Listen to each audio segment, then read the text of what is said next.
পনিরটা গ্রেট করে এইভাবে হলো। এবার এর মধ্যে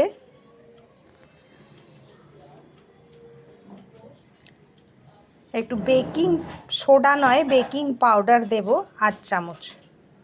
এই যে এই বেকিং পাউডারটা দিলাম আমি। আর এর মধ্যে একটু সামান্য জল দিয়ে দেবো অ্যাক্টিভেট করার জন্য।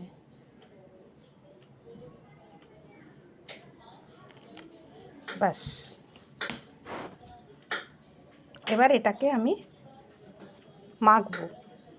এবার এর মধ্যে আমি 1.5 চামচ সুজি দেব,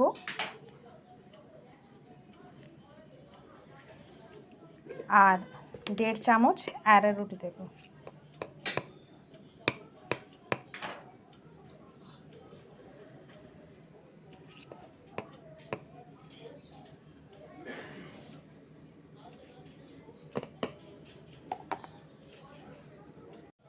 এটাকে পুরোটাকে এইভাবে মাখতে হবে।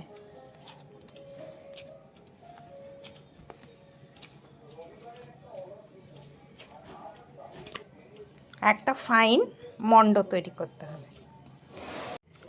এই রকম একটা মন্ড তৈরি করতে হবে। এবার এইখান থেকে একটা ছোট ছোট বলের আকারে গড়তে হবে। বলগুলো কিন্তু ফাটা যাবে না, একদম স্মুথ হবে। 200 গ্রাম ওই বাজারের থেকে কেনা পনির দিয়ে 38টার মতন রসগোল্লা হলো। এবার এটাকে আমি চিনির রস করে ওর মধ্যে এটা দেব। আমি এই বাটির 2 বাটি চিনি আর 2.5 বাটি জল দিলাম। জল দিয়ে এই চিনির রসটা করছি।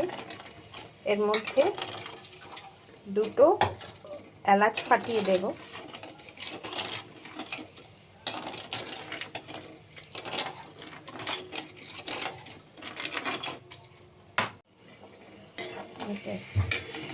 এলাচের দানা দিলাম আমি।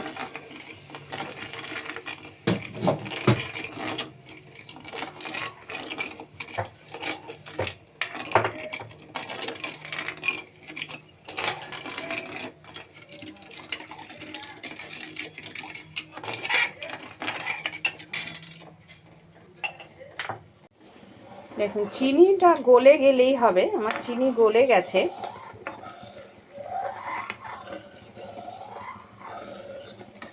এখানে 1 তার 2 তার না, বাস চিনিটা একটু গললেই হবে, আর একটু সামান্য ঠিক হলেই হবে।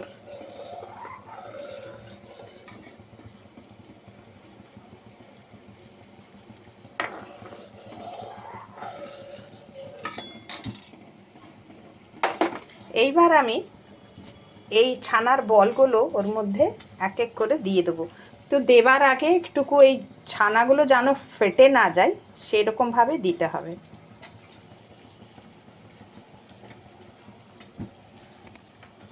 এই যে এক এক করে আমি দিয়ে দিলাম। দেখুন ফুলে বড় হয়ে গেছে কত।